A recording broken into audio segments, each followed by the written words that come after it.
Welcome back to the Your Golf Performance Podcast. We've got a very special guest today, a world-class golf biomechanist, Dr. Rob Neal. Thanks for joining the show. Thank you very much for having me and inviting me to be part of your audience. It's truly an honor to have someone on like yourself. We have done a little bit of work together in the past. One of our mutual friends, Gavin Sutherland, who has been on the show before.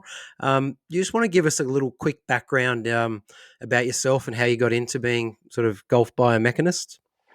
So I started out as a teacher, school teacher, and then decided I didn't want to be just a school teacher for the rest of my career. And I went back to university and did a master's and PhD. My PhD was actually on throwing, but my master's degree was the first um, 3D analysis of the golf swing. There'd been lots of two-dimensional analyses prior to that. And then so I completed my PhD, worked as an academic for 15 years, and then got a little disappointed with the way the academic world operated. And I was very interested in sports performance and trying to understand how elite athletes are able to make difficult tasks look so easy and generate energy without seemingly breaking a sweat, and the funding that was available for that type of research was really limited, and there were pressures brought to bear that you need to study X, Y, and Z. And I went, I didn't become an academic to be told what I needed to study and research, and so in 2000, I left the hallowed worlds of academia and decided to start up my own business. And that was a tough decision because I'd never run a business myself, and it was a brand new technology that was hitting the marketplace. And I think at that time, many golf professionals felt like I was a threat to what they were doing as coaches, because all of a sudden we could measure performance numerically, quantitatively, and we could really see if players were changing or if this was just a bit of smoke and mirrors by the golf coaches. And Yeah. so, in some ways, there were people who were threatened by what I did, but others, and particularly some of the high performance coaches in Australia, really embraced it. So, the Australian Institute of Sport were the first, I guess, golf program at the elite level who said, "Hey, would you like to come and do assessments on our players, and give us some guidance as to how we might develop their swings better and so forth." And then that just bled out to the institutes of sport or academies of sport across Australia. And then in 2003, after about 10 trips to the US, I secured a relationship with Jim McLean that allowed me to take the business overseas. And so I worked at Doral with Jim for about 13 years, and then left there to move to Orlando, where I operate the business now. And there were some great experiences and uh, tremendous learning opportunities for me at Doral, because McLean ran a very successful golf school, and we really learned how to put sensors on quickly, do the analysis, do the biofeedback, and have people experience at all levels, all levels of players experience the 3D biomechanics. And that's really when I met Gavin. You mentioned him earlier. He came over and worked for me for 18 months and developed skills in 3D biomechanics and analysis, but also then um, garnered a lot of experience by having access to approximately 25 seasoned golf professionals at Doral who would come down for the winter season and be chock-a-block busy. So it that's the very quick synopsis of how I ended up in golf biomechanics and developing a business there. I don't want to give Gavin a big head, but I feel like he's flying under the radar. He'd be one of the best coaches in the country that sort of he doesn't promote himself too heavily on social media, but he's very knowledgeable of the golf with the golf swing. Definitely, and I think when I look back at how kind of raw he was when he started Yep. compared to where he is now, but even 18 months later after he left Doral and started to do his work in the UAE, that he really developed into a very good golf coach and continues to do that, coach as well. And you're right, under the radar. I mean, look, there are people a bit like me and he who don't want the limelight. They just No, want you want to great do the results work. for their students. Yeah, Yep. and I think, Brent, you're a little like that. The people I get to work with are mostly ones who want to have a great outcome for their students, and Yep. so it's kind of those are the people who are attracted to what we do. You've worked with a lot of the national golf teams from around the world. Which countries are leading the way at the moment with player development in your mind? So I'm going to give Australia a rap here because they really led the world in developing golf players back in the 90s when um, the Australian Institute of Sport started the golf program. Now, it was a development program, and there have been numerous coaches who have headed up that program. And so from I want to say maybe 98. I think that's when it was set up. Or might have been a little bit earlier than that. But with Ross Herbert, he was the Yeah. initial guy, and you probably know of Ross. Unfortunately, he passed away of cancer. But then through to current day, these were really high level programs with great outcomes. And I think if you look in the early 2000s through to 2012, there were many, many Australian players who made it to the PGA Tour or LPGA um, from a country with relatively small population.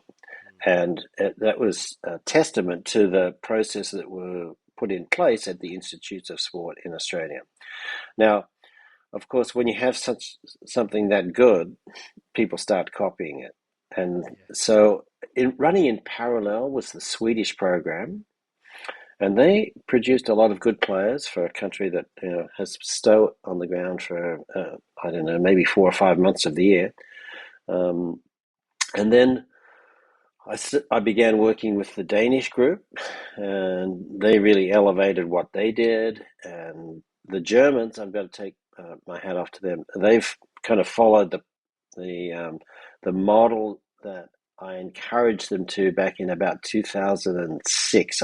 Maybe it was seven. I started working with them, and have continued to work with them.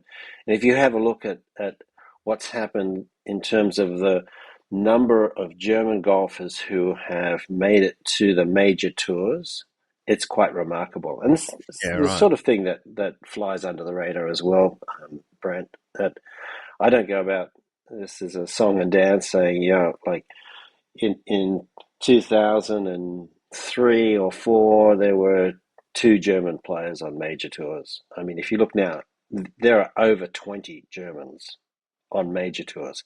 And so that's indicative of the processes that they put in place. And you know full well that that's the kind of the tip of the iceberg in terms of the people you touched along the way. Because if 20 make it to the major tour, that means that hundreds improved their golf, but probably weren't good enough to play at the highest level professionally. So um, I would have to say that the Germans have done a remarkable job and continue to do a tremendous job on that side of the program. And I'm just one part of it. So, they include their physiologists and their strength and conditioning people, psychologists, and the whole nine yards. So like a whole team is put around the players who make it into their Yeah. development squads and onto the national teams and so forth.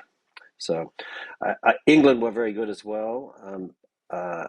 Unfortunately for me, they started using other service providers around 2000 and maybe 10 or 11, something like that. Maybe a little bit later, 2012. And so I'm not as intimately involved in their program now as previously. Hey guys, if you're struggling with your ball striking, I want you to head to golfperformancestore.com.au and look up this new product called the Pro Sender. It's a great key to educating your hands and wrists for a pro level swing. It's got a unique 3-in-1 design. The versatile tool helps you build better hand-eye coordination.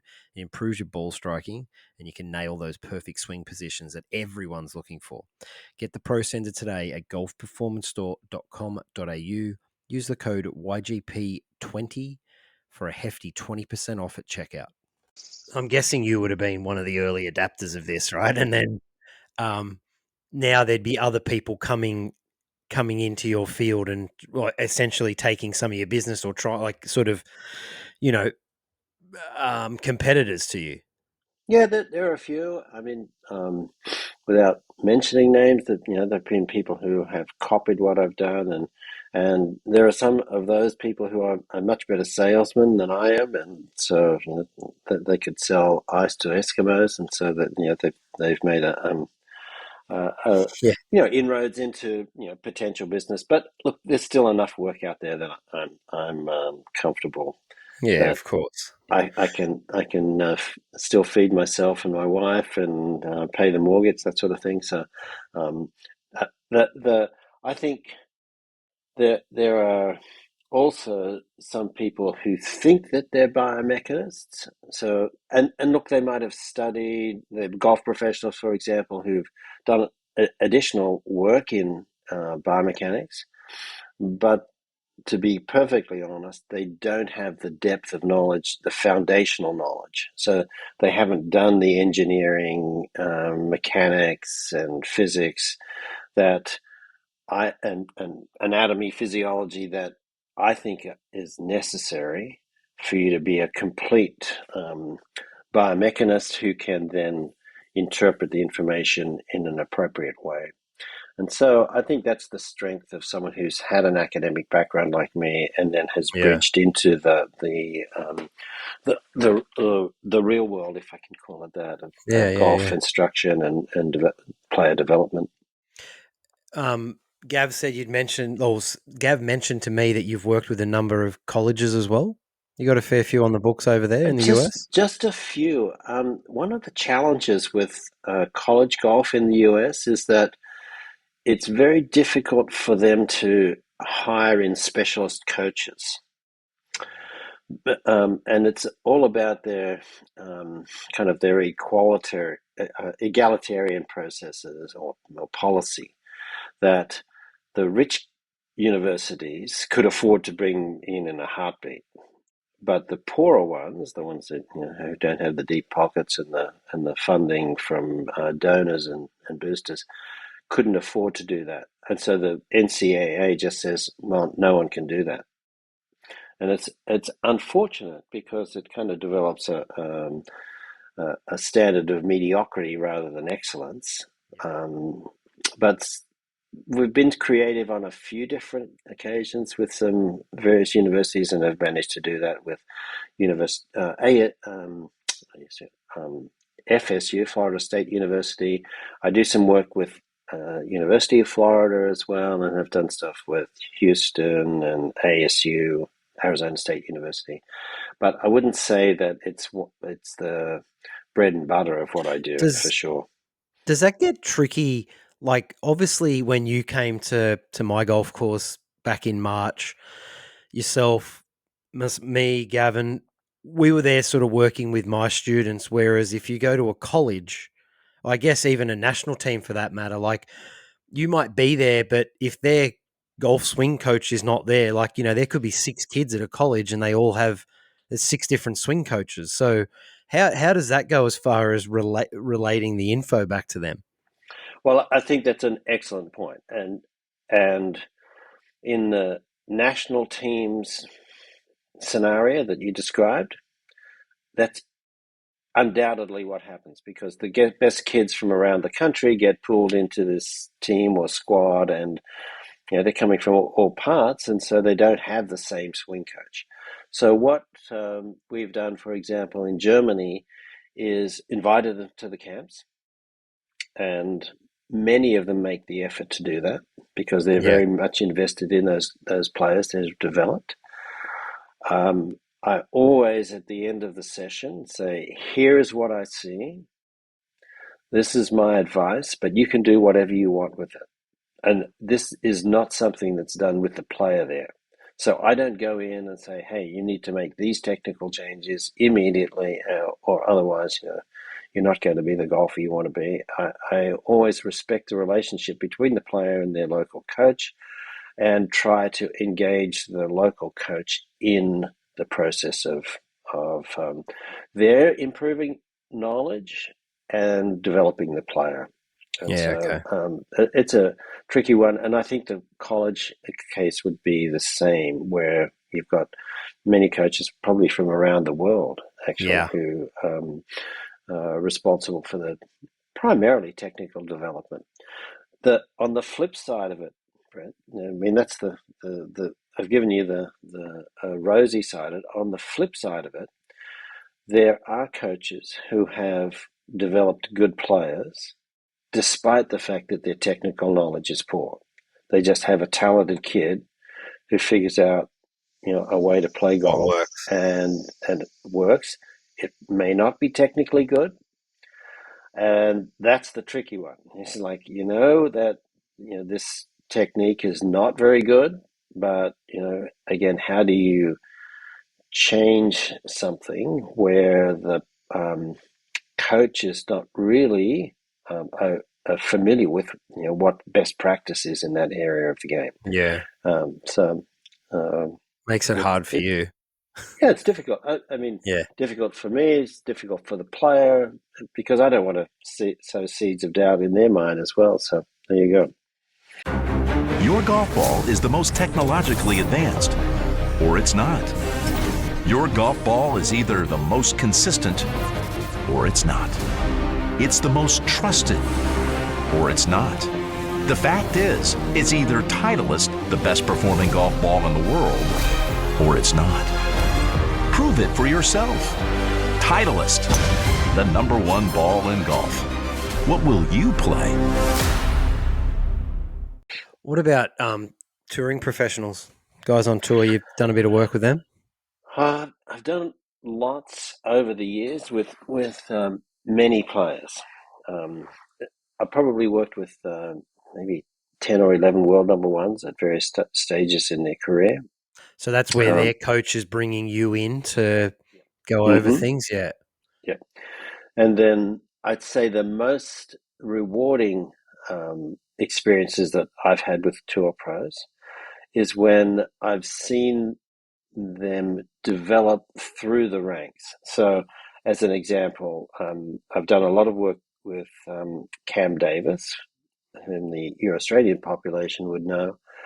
Um, Beginning when he was about 16 or 17, he was being coached by Khan Pullen at that time, and we would do assessments at least twice, and often more times than that per year.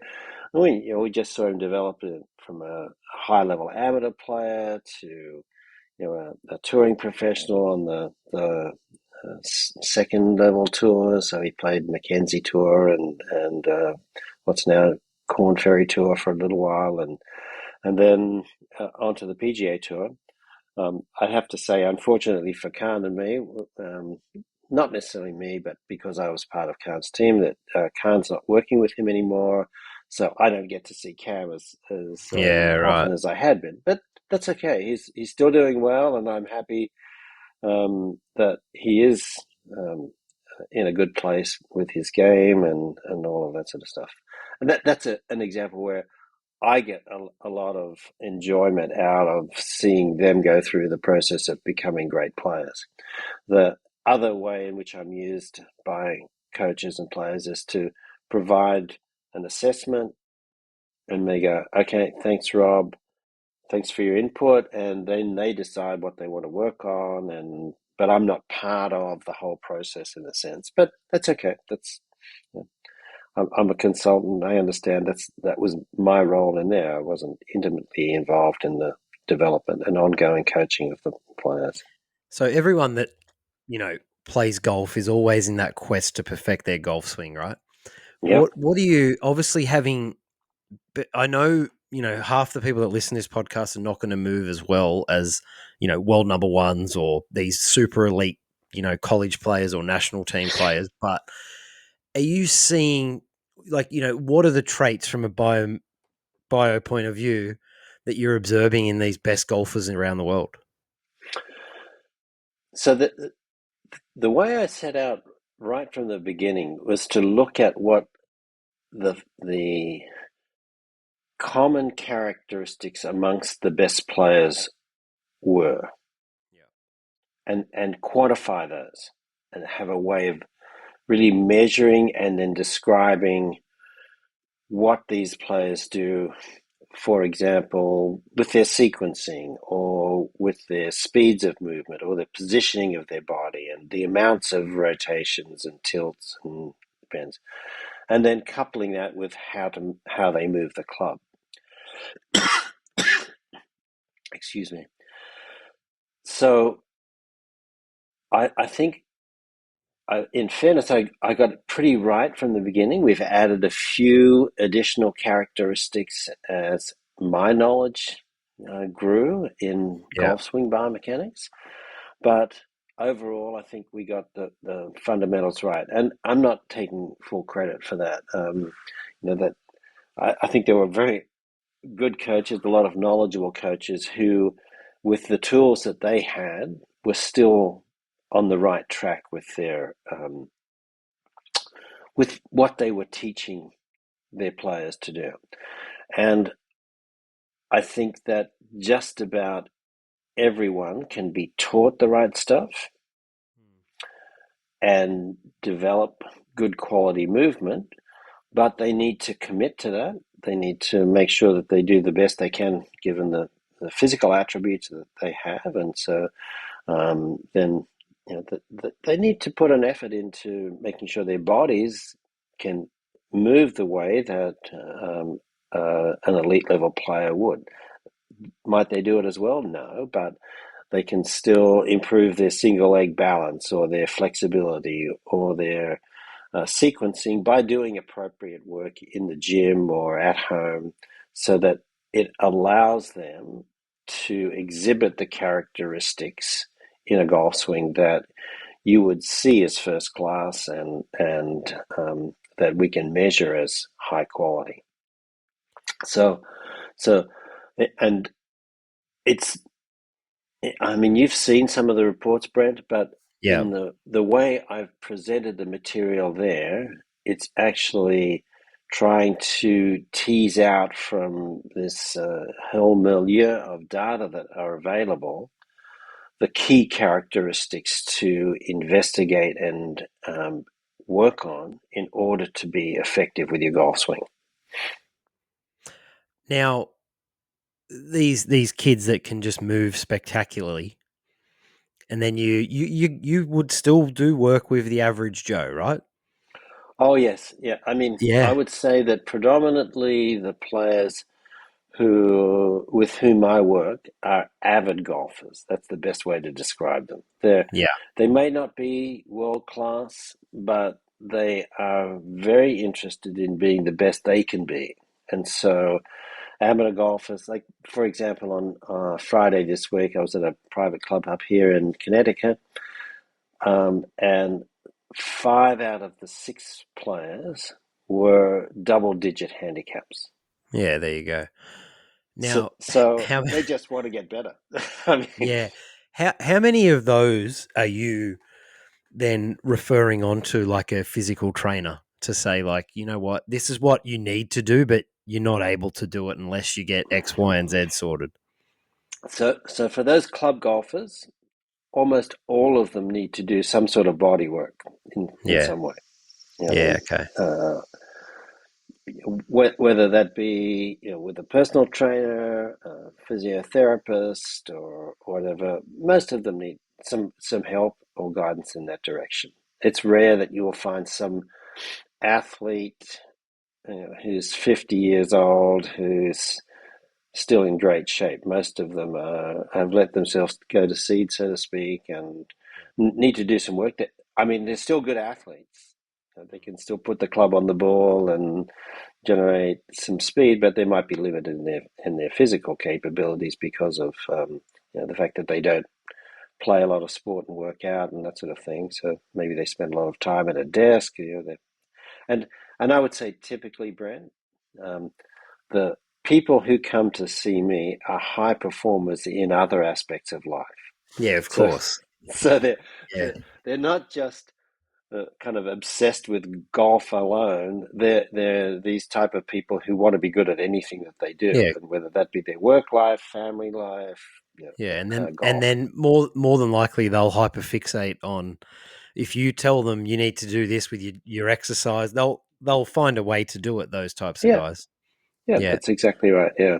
So So, a question that I tend to ask every person that comes on here is, you know, you've worked with world number ones, you've worked with all of these high level players. Now there are, you know, the national level players that you're working with, and then there's, the guys that are just making up the numbers in tournaments, right? Like let's just say PGA Tour, there's 140 players, or Australian Amateur, there's 140. There might be 20% that are there to win, and then 80% are making up the numbers, is pretty much the catchphrase that I always use. What are you seeing in those really, really high level players? Now, I'm not talking about the way their body moves or, their speed. I'm talking more about, are you seeing something mentally in these people that, they have a certain drive, or is there something that you can put your finger on there? so it's not just one thing that No, separates well, them, correct.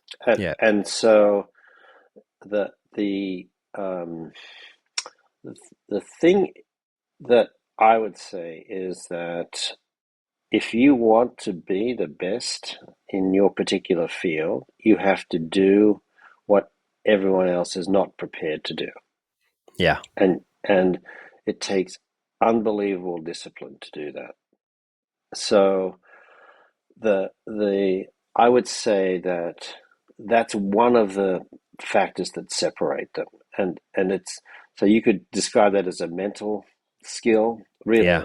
Really, it is the ability to get up in the morning at 4 o'clock you know and go and do things while other people are sleeping, or practice very diligently and with tremendous focus when you go and do the work that you need to do. I mean, many of those pros you described there, I mean, they're tremendous players. Don't get me wrong, Yeah. but when they go and practice, the practice that they do looks very different to what a Scotty Scheffler or a Jason Day or you know, Adam Scott might do. Yeah. It's Okay. not just about, oh, I've got to put 6 hours in of hitting balls, chipping, putting, bunker play. No, it's about how they go about their work when they're there, Yeah. the competitiveness and the drive, and that's another part of it. Is like you just have to be kind of a mongrel and love to win, and you will just Mm. You want the ball. find. Yeah, exactly right. Yeah. You want to be that guy at the top of the heap, and some people, despite the fact that they're super athletes and great players, don't have that same will to Mm. virtually do anything to get to the top. And I love so that that's answer. probably the thing that separates the most. And then you have other differentiators at a mechanical level. So as you intimated, if you've got all of the mental attributes, but you only swing it at 105 miles an hour these days, you're not going to end up on a major tour. Yeah. It's just as simple as That's, that. yeah, exactly. Yeah. So What about, there'd be hundreds of people that listen to this that think they're doing the right thing when they practice, and, they never seem to get better, or they have lessons with a coach, and that over the top move, or, that everyone, seems to struggle with, the steep shaft on the way down. They never yeah. seem to be able to fix it, right? Have you come across I'm picking your brain here from a coach's point of view, but have you come across a really good way yet for students to adapt to those changes? I.e., I'm a big fan of, if I prescribe a drill, I like to say to them to do it in batches of 5, where they might go 4 balls at, half speed or a half swing, so they can actually give their brain and their body um, the understanding of where the club shaft's got to be. And then on the 5th ball, they can try and do it at full speed. Then they go back and do 4 of those. So, sorry, 4 balls to 1 ratio. And I feel like it goes okay, but I'm happy for you to prove me wrong here and tell No, me if there's anything else out there. I mean, you've got the right idea there. That you have to, if you want to make a motor pattern change, Yeah. you have to do it correctly with each repetition, and it's just no. There's just no way the brain can learn something when you're doing it at full speed. Yeah. And the other So thing I like, sorry, I love putting the basket of balls behind them so that they can't do the quick rake. yeah, that's exactly right. So I do. I insist that players who work with me do practice swings, do slower speed swings, stop and goes, um, uh, half swings, all of that sort of stuff. Doing drills are all about garnering a feel for what the correct movement is. Yeah. And then you have to build on that. And you have to do, I don't want to say endless repetition, but you have to do incredible amounts of repetition Are to make you, that permanent. what about like without the golf ball? Like, are Yep, you, lots of stuff I at actually home. heard Ian Triggs once talk about this. I think it was like a Japanese baseballer that come to him and wanted to learn golf, and Ian said, "I'm going to use you as a." You may have heard this story or not. I want to use you as a test. He was already a high level athlete, and he said to him, "I want to teach you how to play golf for free, but you have to do it my way." And he didn't let him hit a ball for 12 weeks. He just had him do practice swings, had him do everything, dry drills for 12 weeks. And apparently his handicap straight off the bat was 3, Right. because he'd learned how to use his body effectively without, most of us are, I guess, are suckers to what the ball does. Mm-hmm. Right. And he didn't have an attachment to it. He just learnt the feelings correctly. And, obviously Ian Triggs is a great coach and, and got him moving correctly. So that student or that listener out there right now that just wants to go and bash drivers or 7-irons at full speed on the range, they've got to stop it if they want to get better, don't they? If they want to get better and want to make a change, like going and hitting hundreds of golf balls, you'll get better just because you get better at repeating the pattern of movement that you've got. Yeah. It doesn't mean that you'll become a great golfer, though. And um, we talked about the self-discipline. Hmm. Most people, and this is not meant as a criticism, it's just an observation. I'd say not most, just about everyone doesn't have the self-discipline to make the changes. Because Yeah. doing the things that you're advocating will make it happen. But how often, Brent, have you seen someone who has had a lesson with you and you've given them the things to do and a process to follow, and they finish the lesson and they say, oh, I'm just going to go and hit a few balls, and you're teaching the next guy and you look over your shoulder, here this guy's swinging his driver, and you go, yeah, okay, the chances of you being successful there are not going to. Yeah. But on the flip side of it, you can look at the positive side for you from your perspective. It's an annuity because they just keep coming back for that same lesson. Yeah, you know what though? I know I'd rather them have 3 lessons and in 6 months and do all the work in between than 3 lessons in a fortnight. And Oh yeah, I mean, you know, I'm just kind of one of the joking there. yeah, of course. One of the things that I've had to learn to say to people over the years as well is there is nothing worse. I always say go to the range and get the smallest bucket you can. Don't get the biggest one because you're going to fall into the trap of just going whack, whack, whack, whack, whack. Mm-hmm. But also, like, I really want them to hit 40 to 50 meter 7-irons, right? Now, no one wants to go and pay for a bucket of balls and just hit Yes. them 50 meters. So I actually say go to a football field and just hit them from the goalpost to the 50-meter line, and then from the 50-meter line. At least then you're not feeling like you're wasting money and you can work on the changes. But I think the brain, like what you said before, people aren't willing to do the small things, that it takes. They just want to.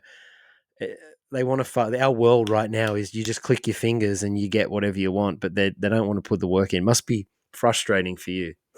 Well, it is, and I would say just as an observation, um, ask how many of your students, or for the golfers out there who are listening to this podcast, on the golf course when you're hitting a shot, what's your process?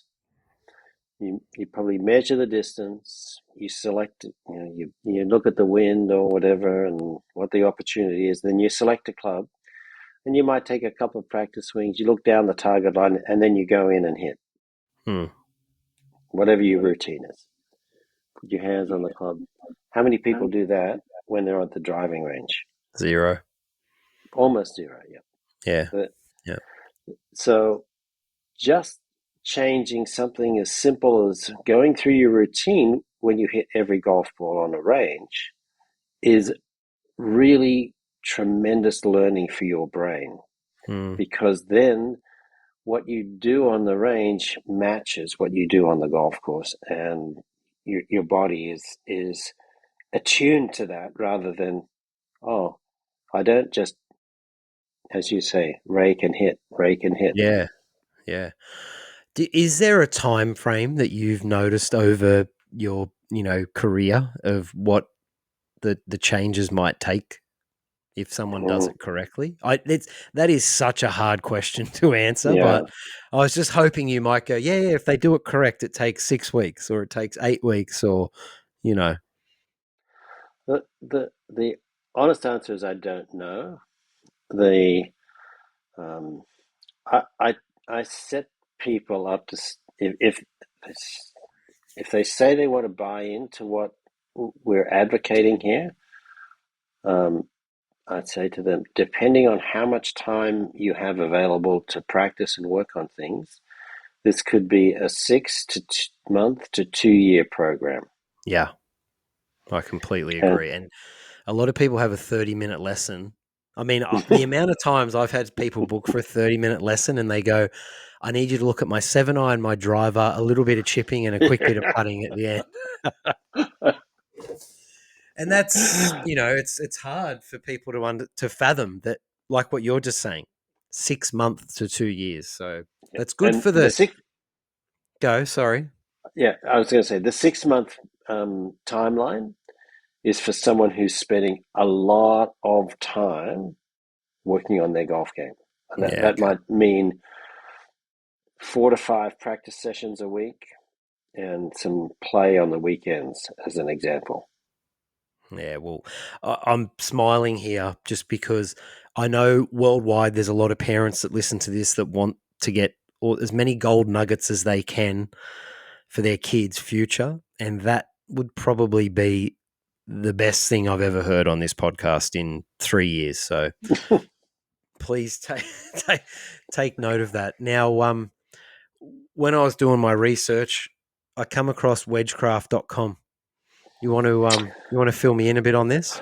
Yeah, so in about 2015, I think it was, yeah, Lane Savoy approached me and asked me if I wanted to do some putting research with him. And I just flat out said, no, I'm not interested in doing that, because at that time I was already working with Phil Kenyon and David Orr, who are world-renowned Yeah. putting coaches, and Hmm. we were doing 3D work and so forth. And it was like I got the silence at the other end of the line, and like no one expected me to just say no. Yeah. And then I said, but I would be interested in exploring stuff in the short game. space. And so that was the start of what became a tremendous relationship with Lane in developing knowledge and application for short game shots. So we're talking shots here, Brent, from a very small, straightforward chip near the edge of the green through to a full distance wedge, which, depending on your club head speed, could be up to 120 to 140 yards with your pitching wedge.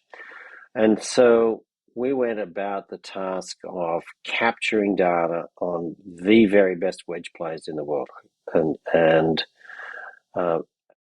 accumulating those data and finding out what the common characteristics across players from different generations was. And so that formed the basis of our work. And then sort of Lane and I do clinics, sometimes together, often independently, where we teach either coaches what they need to do in short game, what they need to be teaching people, and or amateur players where we work directly with the players and provide them with the fundamentals that will help them to become successful in this space. And in those situations, we would always have the local pro at the club, for example, join in the session so that they can continue to follow on with these people. And so we've also provided a lot of the drills, activities, and foundational knowledge in videos that you can purchase from the wedgecraft.com website. And so the first one is a 12-part series, about 15 minutes per video, of covering the entirety of finesse wedges and distance wedges. And for those who don't know, finesse wedges are like your little chip shots around the green. Yep. And distance wedges are where you're back in the fairway or rough, and you've got a shot that's maybe 70 meters through to 120 meters. And we go through the things that you need to do from a biomechanics perspective, and then how to practice that stuff in order to become successful in these shots. And then we did a special one on distance wedges alone, on finesse wedges alone, and then on bunker play. So there's some nice resources available for those people who can't get to see us in person to get in touch with us via video. Right. I'll make sure I share that in the show notes. Just a quick question. Do you measure angle of attack when you're... Yes. What have you heard about the debate that's been going on about of course, yes. Joe Mayo and all these other guys? What's the good angle? Well, Roughly. So it varies depending on the length of shot that you're hitting. Yeah. So for distance wedges, you have a relatively steep attack angle, something of the order of 8 to maybe as much as 11 degrees down. Yep. I would say, rare that I see anyone who's a good distance wedge player who's shallower than that. Yeah, okay. And then around the greens, is it? Around the greens, I'd have to say that hitting 12 down like Joe says you need to do can work, but it's not the only way. No, correct. Yeah. And I advocate, particularly for amateur golfers, when they're struggling with this part of the game, to go for a shallow attack angle. So something more like the 3 to 6 down on those shots. So there's a little bit of margin for error in where they strike the club on the ground.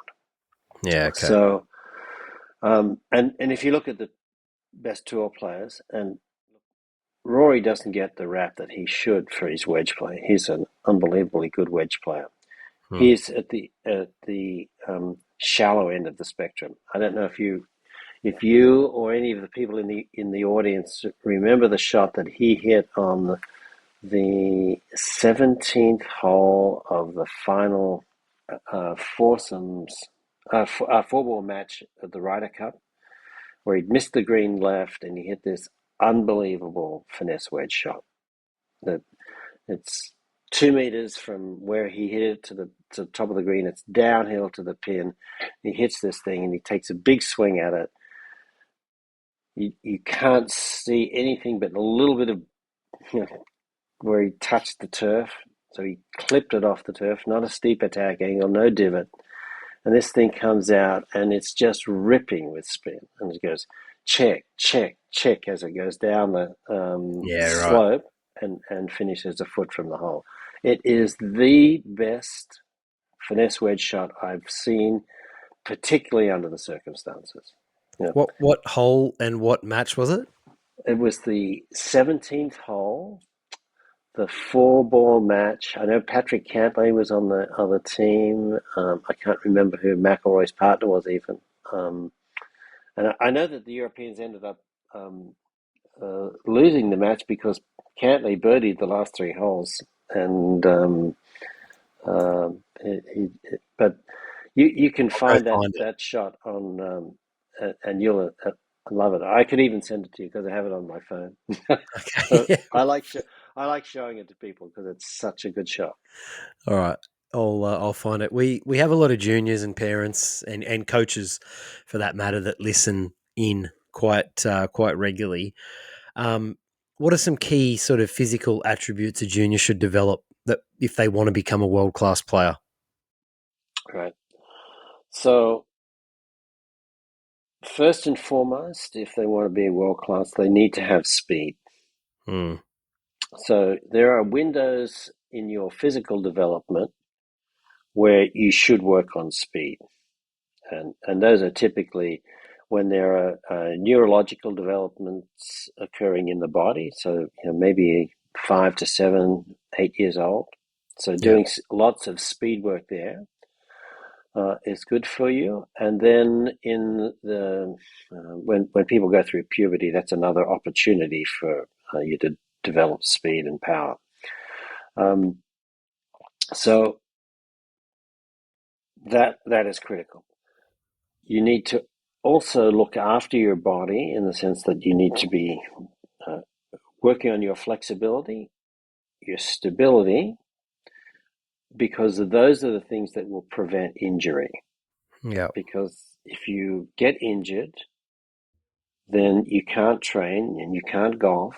And so relative to everyone else, you're moving backwards.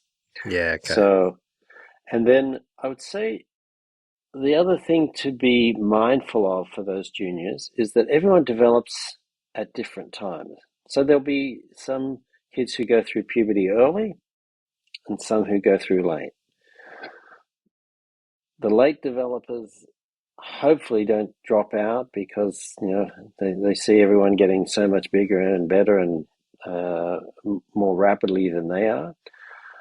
They have to be patient, and then the parents have to be patient as well. Like, don't push this kid. Just let him or her grow and develop in their own time. They were given a set of genes, and you're not going to be able to override those. So think about the physical development as just part of a continuum that they would go through, but make sure you take advantage of the windows of opportunity. Once people go finish growing or rapidly through puberty, there is a tremendous opportunity in the next few years to develop strength. And so that's a tremendous window for improvement there as well. What about junior clubs? We, at the facility that I coach at, which you've been to, we sort of, there's only a couple of brands that we recommend. So we do a lot with like US kids for those younger kids, and then sort of progress into Ping with that Prodigy range that they have. And are you seeing any trends of, say, some older kids or elite players that used poorly fitted equipment when they were younger that have caused issues in their swing? Yeah, I mean, it's kind of anecdotal, Brent, but I would say that if you go back 25 or 30 years now, where kids' clubs were just cut down versions Yeah. of their dad's clubs or Yeah. mum's clubs, that those were um, ill-fitted, probably too heavy, and so they developed mechanics that allowed them to swing this big, heavy club that would not be have been best for them. And so those patterns that are set in early are difficult to change as well. So it's Yeah. one of those things where um, get those properly weighted and fitted clubs for you and right length clubs for your kids, and then change them as they grow. And look, I understand it's expensive and kids go through puberty and almost every 6 months, but it's probably 12 months you have to Yeah. change New out one. clubs that you think, wow, these aren't worn out, and they aren't. They definitely aren't, but they're not the right clubs for that athlete anymore. Yeah. We're just about wrapped up here, Doc. Any advice for coaches that might have never worked with a specialist like yourself that are sort of, interested? I know when Gav put us in touch about you coming out, I was really keen, but also a bit apprehensive. Like, shit, what if I haven't coached these kids the right way or students? What are your thoughts on that? Well, I look at it this way: anyone who's interested in working with me, I'd be more than happy to see if it was going to be a logistical possibility. Secondly, don't feel threatened by me. I'm not there to cut your legs out from under you. I'll be there to support you. And it would be a tremendous learning opportunity for you as well. So that Yeah. that would be the kind of the way I'd sell it to you, is that I'd be very supportive of you, and you might find out, yeah, you did make some mistakes, just like I've made mistakes in my life. Don't be afraid Yeah. to say, yeah, I got that wrong, but I'm going to get it right the next time. And so that would be a better outcome than you just putting your head in the sand and just continuing what you're doing without knowing that it's wrong, but not getting the results for your students that you could get.